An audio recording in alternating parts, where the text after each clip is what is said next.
Hello and welcome back to SportsZone. This is our still unnamed college basketball segment. I'm joined by Justin, and March Madness is sort of in full effect now. We have two of our four spots in the Final Four have been punched, Loyola Chicago and Michigan, both sort of, I guess, surprising teams, that are in the Final Four. Later today, Villanova, Texas A&M, Kansas, and Duke will fight for the right to fill out the other Final Four spots. But I guess before we talk about sort of those more specifics, I'll just generally, going into the tournament, Justin, there was sort of the belief that this would be one of the more unpredictable tournaments given the nature of where parity is in college basketball, a lack of real dominant teams in the regular season. Do you think the tournament was sort of a reflection of that or met expectations in that regard? Yeah, absolutely met expectations, because I think if you followed college basketball even a little bit, you saw like the AP poll top 10 were changing like pretty much every other day, every other week. UNC, who's usually a powerhouse, got beat by like 20 by UNC Greensboro at home early in the season. Virginia should have lost to like a Louisville team, but they randomly came back by some terrible plays.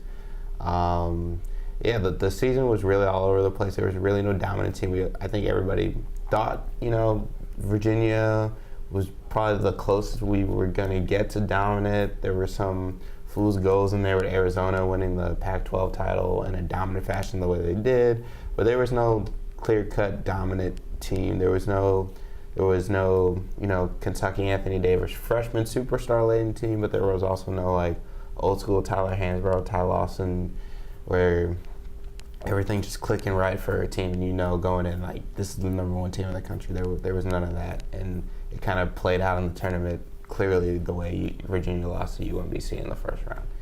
So.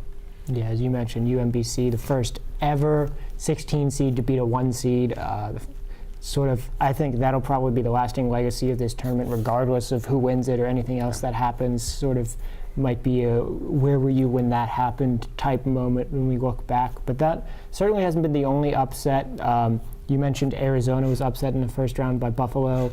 Wichita State, a 4 seed, was beat by Marshall in the opening round. Miami was the first to suffer the Sister Jean Loyola Chicago upset train. So we actually wound up with 2 11 seeds and 2 9 seeds in the Sweet 16. And sort of there's been, I guess, conversations on both sides. But Justin, do you think it's good for college basketball to have all these upsets in the tournament and sort of make the later rounds a little bit more unpredictable? I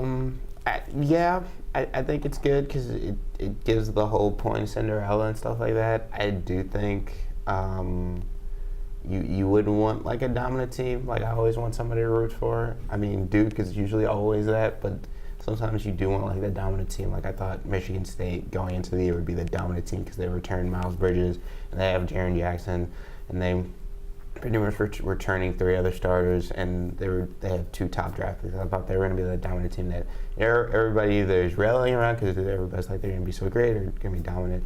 But with having parity is nice because you get all these really close, exciting games. But I'm not sure revenue-wise if that's what the NCAA is looking for in terms of parity, because the school's generating money. Like Loyola Chicago is making significantly less money than say Duke winning.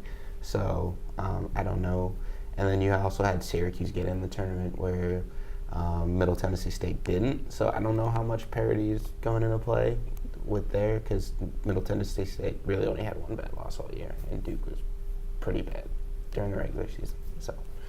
Yeah, as you mentioned, a lot of sort of conversation around that is some people sort of saying, oh, the teams that were under the FBI probe, like Louisville, Oklahoma State, or USC got a raw deal, but then you have teams like Middle Tennessee State, St. Mary's also, who were big snubs, and teams like Syracuse, Oklahoma, and even Texas that maybe shouldn't, if we look at it objectively, shouldn't have been in the tournament.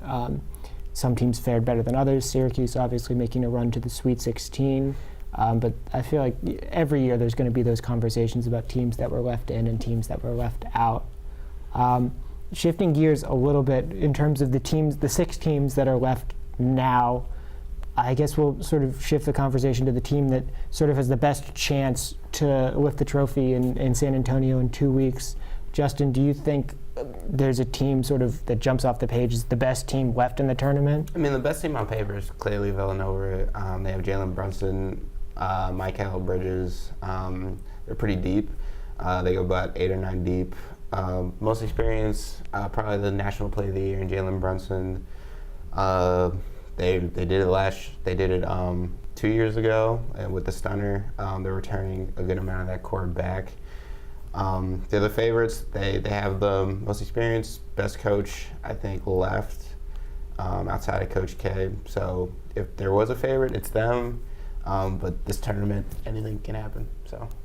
And I guess sort of finally, what has your sort of assessment been of the tournament? We talked about unpredictability. We talked about all these upsets, this, that, or the other. But sort of, what has your personal take been with this 2018 NCAA tournament so far? Probably more crazy because it's not so much the way the upsets have been. It's the way it is the upsets, but the way the outcome of the upsets have occurred. Like Arizona, UNC, Virginia.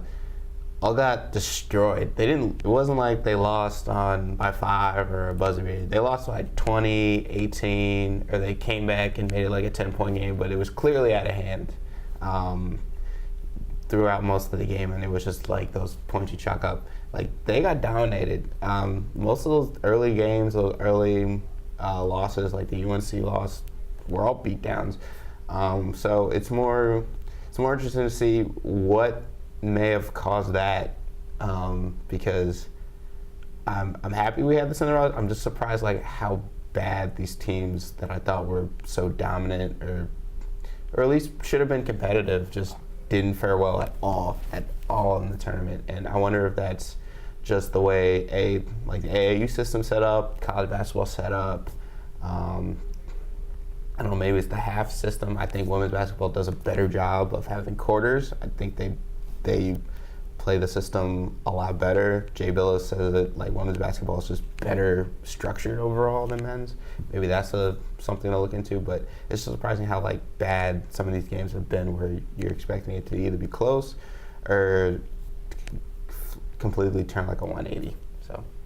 Yeah, some of those things you mentioned will be interesting to see what they do going forward. At least in the NIT, they are experimenting with 4 quarters and sort of implementing some rules going forward, but we'll see. It'd be interesting to see sort of what the lasting effect of this tournament and all the unexpected results that we've seen, what they will mean going forward. But that's all the time we have for this college basketball segment. We'll check in next time to see how teams fared in the Final Four and who ultimately was crowned champion. But stick around for more SportsZone after this.